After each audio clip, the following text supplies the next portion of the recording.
Según muchos expertos, medios de comunicación, gobiernos y organizaciones que se dedican a medir la situación de los cristianos alrededor del mundo, en este país ser cristiano es casi imposible. La presión del gobierno, la vigilancia extrema, el ateísmo y la adoración a la familia de dictadores del país es un caldo de cultivo ideal para que la práctica de la fe sea prácticamente imposible. Los cristianos en Corea del Norte sufren por su fe más que en casi ningún otro lugar en el mundo. ¿Qué sucede en Corea del Norte? ¿Por qué es tan pesadamente complejo ser creyente en este territorio? ¿Qué podemos hacer por ellos?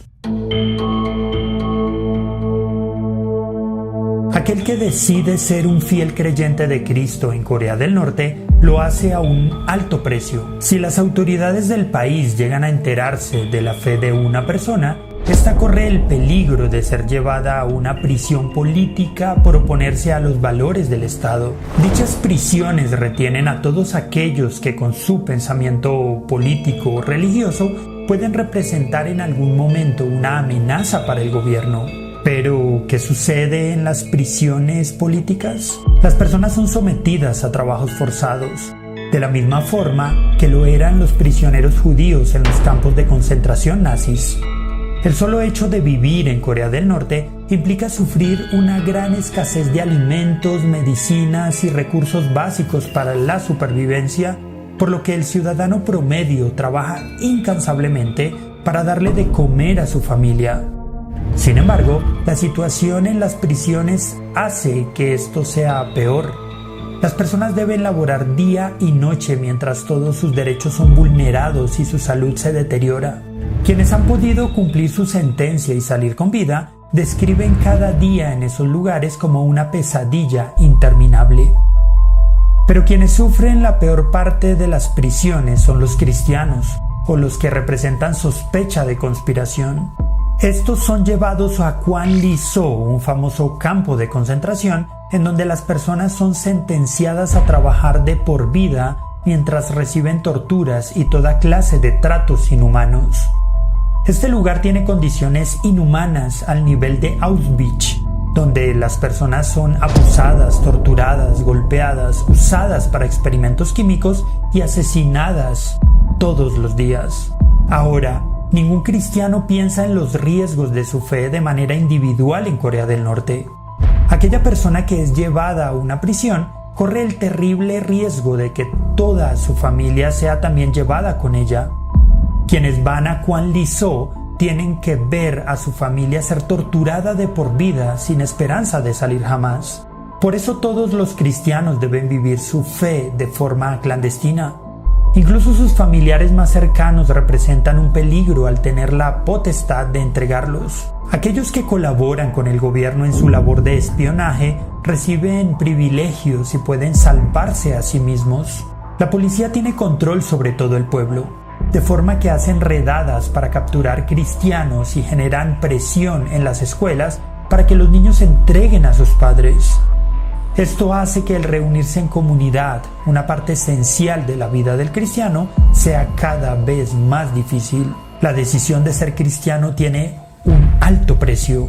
Pero ¿por qué el país representa tan increíble riesgo para la vida del creyente? Todo es cuestión de religión. El Estado norcoreano rinde culto a la familia Kim, particularmente a Kim Il-sung, el llamado presidente eterno de la República, por liderar a la nación por casi 50 años desde su creación hasta finales del siglo XX.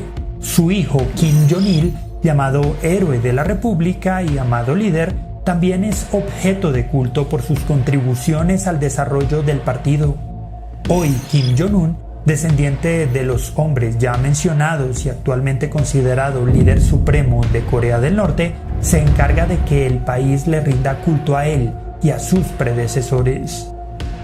Estos tres hombres, junto con sus respectivos gobiernos, han creado y desarrollado desde el inicio de la nación una ideología llamada Juche, que significa autoconfianza. Esta filosofía concibe al ser humano no individualmente, sino en masa, como el dueño y motor del mundo, capaz de crear para sí mismo una sociedad. Esta teoría persigue el objetivo de que todo el país comparta una misma ideología y se aísle del ámbito internacional. El gran problema de esta forma de pensar es que la política y la cosmovisión se convirtieron en un fin en sí mismo. La vida de la gente dejó de ser valorada y la ideología, junto con sus creadores, llegó a ser prioritaria e idólatra. Por eso, el gobierno no ha escatimado en violar los derechos humanos de los habitantes, en mantenerse en oposición a otras naciones en detrimento del bienestar de las personas y en imponer el culto para la familia Kim. Tal es el extremo del fanatismo enseñado en Corea del Norte que las personas no tienen acceso a las ideas del exterior, sino que el gobierno ha decidido contar la historia a sus niños solo desde su perspectiva y ha prohibido el uso de Internet y de redes sociales para todos sus ciudadanos. Es prioridad para el gobierno el adoctrinar a todos sus habitantes en su ideología, eliminando cualquier otra posible creencia. Aunque el Juche tuvo su origen en el comunismo y el leninismo, hoy en día es criticado incluso por los adherentes al comunismo, pues resulta ser una teoría cruel, fanática y totalmente centrada en el bienestar del gobierno y no de las personas. El atraso de Corea del Norte en términos políticos, económicos, sociales, tecnológicos y de relaciones internacionales muestra que el gobierno solo da continuidad a su cosmovisión por amor a la tradición y a la familia Kim y nunca en favor de los ciudadanos. Para comprender el contexto mucho mejor, debemos responder algunas preguntas. ¿Qué religión se practicaba en Corea? ¿Cómo llegó el cristianismo a la península? ¿Y qué llevó a la situación actual de los cristianos allí? El trasfondo religioso de Corea del Norte comenzó en la antigüedad con una religión tradicional. En el siglo IV de nuestra era, el budismo fue introducido a través de China. Después del año 1000, el confucianismo proveniente de China empezó a ganar popularidad en el país. En adelante, una mezcla entre confucianismo citadino y budismo rural marcó la pauta de la cultura religiosa coreana. Pero a fines del siglo XVIII y especialmente a partir del siglo XIX, el cristianismo empezó a ganar terreno en el país. Con algún tipo de promoción estatal, los misioneros cristianos, especialmente protestantes, ingresaron en el territorio fundando iglesias, escuelas, hospitales y editoriales.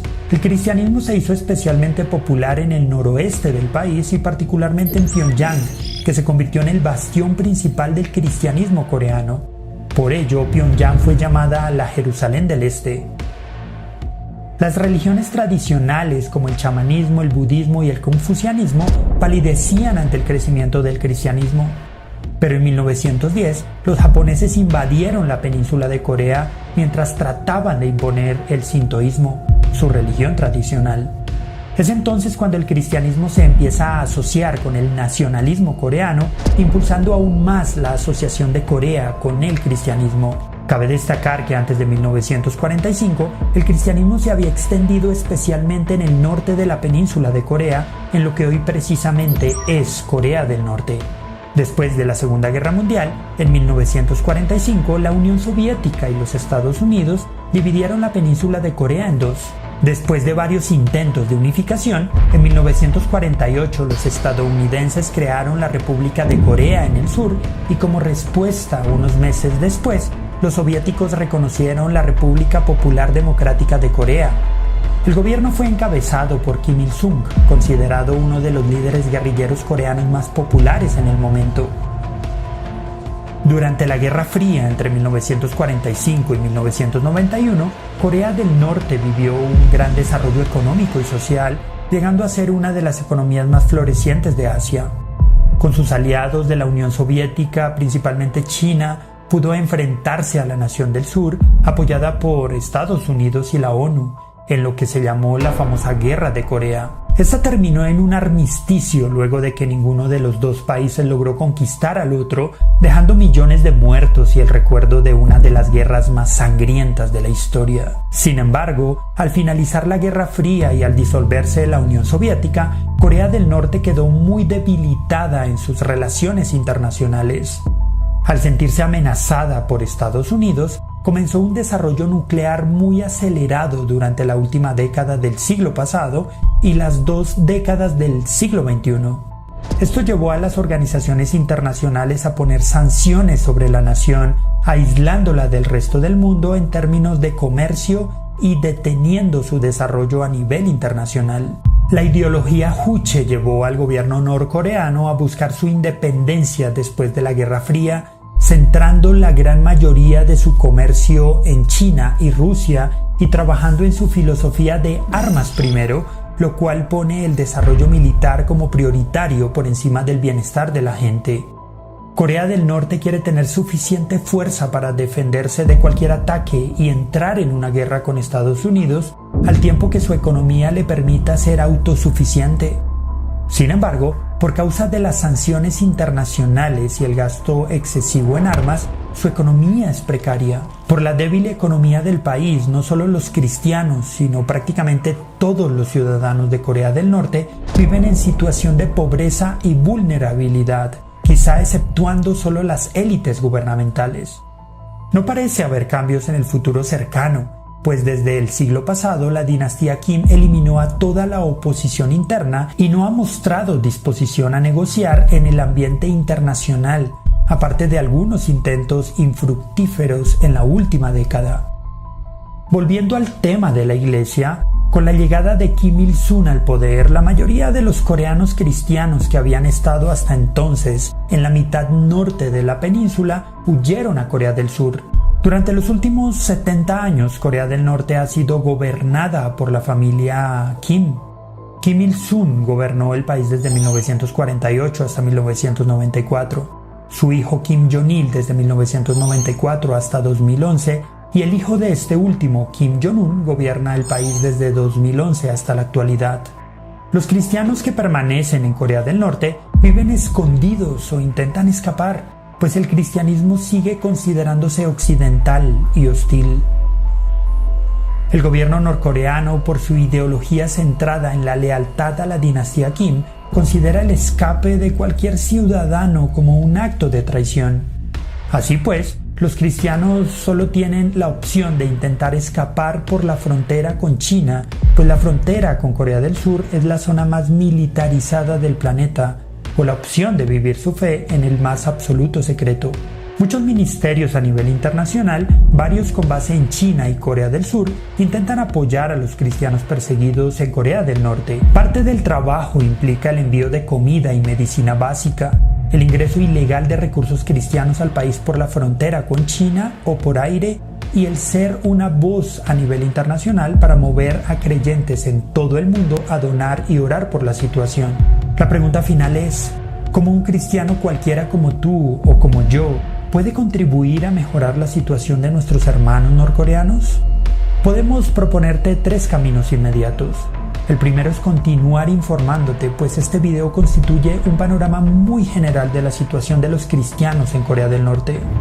El segundo es donar, pues existen diversas organizaciones que reciben ayudas en todo el mundo para apoyar a los creyentes allí. Y el tercero y último, y no por eso menos importante, es orar por nuestros hermanos que, bien sea de forma directa o indirecta, están sufriendo la pesada opresión en Corea del Norte por causa de seguir a Jesucristo. ¿Y tú qué piensas? ¿Qué acciones concretas estás dispuesto a realizar por nuestros hermanos en Corea del Norte? ¿De qué forma conocer la realidad de los creyentes en este país afecta tu fe? ¿Qué crees que sucederá con la iglesia norcoreana en los próximos años?